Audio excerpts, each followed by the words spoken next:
Please সবাই লাইভটি share করে দেন যাতে করে সবাই দেখতে পারে এই প্রতারককে, যাতে সারা বাংলাদেশে কেউ যেন তাকে আর এই কোথাও যেন তাকে চাকরি না দেয়। এর আগে কি ওই কেশাপুরে কি ঘটনার সাথে সে জড়িত ছিল?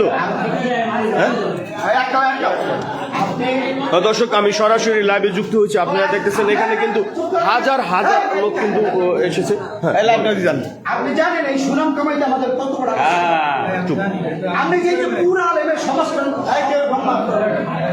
আপনি জানেন বর্তমানে এমপি সাহেব একজন আলেম মানুষ, আপনি তার সুনাম নষ্ট করলেন। এমপি সাহেব সরাসরি এমপি সাহেবের সরাসরি কিন্তু সামনে এমপি সাহেব এই ব্যাপারে আপনি তুমি এখন আপনার তো পুরো শুনে আপনারে আপনার হিসাবে এনে ছুঁয়ে তিনবার 3 দিন তারপরে এই লোকটা নামে এই আলিয়া মাদ্রাসা পাশে যারা যন্ত্রণা করে এই লোকটা আইসে বলো সপ্তাহানি করিয়া এই শিক্ষক আমরা জানিও না নিয়োগ দিছে কে আর এখানে আনছে কেটা তাও জানি না। এই এই এই চরিত্র নিয়ে যদি চলে তাহলে আমাকে কুতুবপুরের যে ঘুমিয়া মাদ্রাসা এটা তো ধ্বংস হয়ে গেছে, ছাত্র নয় 12-13 জন, আর আস্তে আস্তে আস্তে ধ্বংস হয়ে যাবো। এটা সাধারণ পাবলিকের কাছে আমরা একটা বিচার চাই। ভাই, এই যে ঘটনা যে সে বললো কতটুকু সত্য ঘটনা?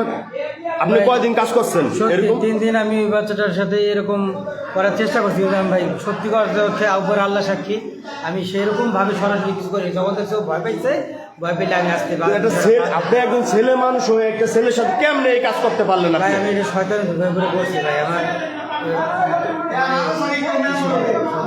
শয়তানের ধোঁকায় পড়ে এভাবে আপনারা যে এই যে আপনার কারণে সারা বাংলাদেশে যারা ইসলামপন্থী লোক আছে যারা যাতে করে এই শিবচরে মাদারীপুর শিবচরে তার যেন কোথায় যেন চাকরি না হয়। তার আপনার বাড়ি কোথায়? হ্যাঁ, আপনি বিয়ে করছেন? হ্যাঁ, বিয়ে করেন নাই? আপনি এখানে কতদিন ধরে আইছেন? আমি এই মাসে আপনার নামে যে এখানে একটি মাদ্রাসা রয়েছে, আপনি আরো মেয়েদেরকে ডিস্টার্ব করেন, এইগুলা যে কতটুকু সত্য? ডিস্টার্ব বলতে আমি যাওয়া আসা করতে দেখি এইটুকুই, আমি অন্যভাবে কারণ ডিস্টার্ব করিনি। দর্শক, আপনাদের দেখানোর চেষ্টা করতেছে এখানে কিন্তু হাজার হাজার মানুষ কিন্তু এখানে ইতিমধ্যে কিন্তু প্রবেশ করেছে। ছোট্ট বাচ্চা, আসলে এই বাচ্চাটিকে আমি দেখাইতে চাচ্ছি না, তারপর বাচ্চার যেহেতু গার্জিয়ান রয়েছে, আমি তোমার সাথে কি হয়েছে বাবু? কি হয়েছে তোমার সাথে? তোমার সাথে কি হয়েছে? তুমি কি হুজুরে কি তোমাকে মাঝে মাঝে এভাবে ডাকে? তুমি তোমার বাবা মার কাছে আজকে কি তোমাকে অনেক কষ্ট দিচ্ছে? দর্শক দেখেন, ছোট বাচ্চা অবশ্যই কিছু বলতে পারতেছে না। আসলে তিনি কিন্তু নিজে মুখে স্বীকার গেছে যে হ্যাঁ আমি এই কাজে জড়িত ছিলাম। তো প্রিয় দর্শক, এর আগে কিন্তু আমরা দেখেছি এই কুতুবপুর কেশাবপুরে এরকম একটি ঘটনা ঘটেছিল। একইভাবে তিনি কিন্তু যে গোপালগঞ্জ থেকে কিন্তু এসেছিল। এই আজকেও কিন্তু তার বাড়ি এই গোপালগঞ্জ, আমরা জানতে পারলাম। তারা কি কোনো চক্রের সদস্য কিনা এটা আপনারা একটু ভাববেন যে কেন এরকম হচ্ছে, বিশেষ করে আমাদের এই অঞ্চলে এই শিবচরে এই সুন্দর মাতৃভূমিতে। এটা আসলে হৃদয় বিদারক আসলে মেনে নেওয়ার মতো না। এটা আসলে কি বলবো, এই যে যার সাথে এই কাজ হয়েছে, এই যে ছোট বাচ্চাটি, আসলে এটা মেনে নেওয়ার মতো না। আপনারা বলেন তাকে কি করা উচিত, কমেন্ট বক্সে জানাবেন, আর ভিডিওটি সবাই শেয়ার করে দেবেন যাতে করে তাকে সারা বাংলাদেশের মানুষ দেখতে পারে এরকম একজন প্রতারককে, এরকম একজন নিষ্ঠা মানুষের। সে মানুষ নামে আমি মনে করি কলঙ্ক, যে যার পুরুষত্ব আছে সে বিয়ে করতে পারে, বিয়ে শাদী না করে এই যে মাদ্রাসা যায় এই ধরনের কাজ করে। আপনাকে নিয়ে আপনি এখানে শিক্ষক না কথা শিক্ষক আপনি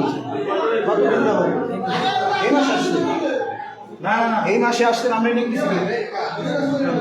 আকরাম সাহেব কয়েকদিন আগে যে ঝামেলা দেখেন পর আপনার দিয়ে গেছে, এই ঝামেলার পরে আপনি নিয়োগ দিয়ে গেছেন। আপনার কি আব্দুর রহমান সাহেব আছেন? এর আগে কি এই কাজ করছে ওই যে ওখানে?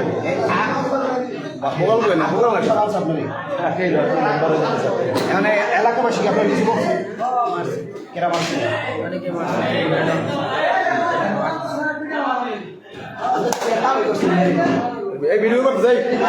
সমস্যা নাই, অন্যায় করছে বাচ্চা আমি অবশ্যই।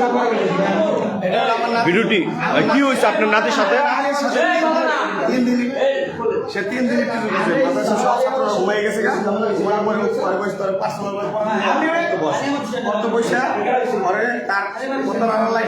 তার লোক গেলে তাকে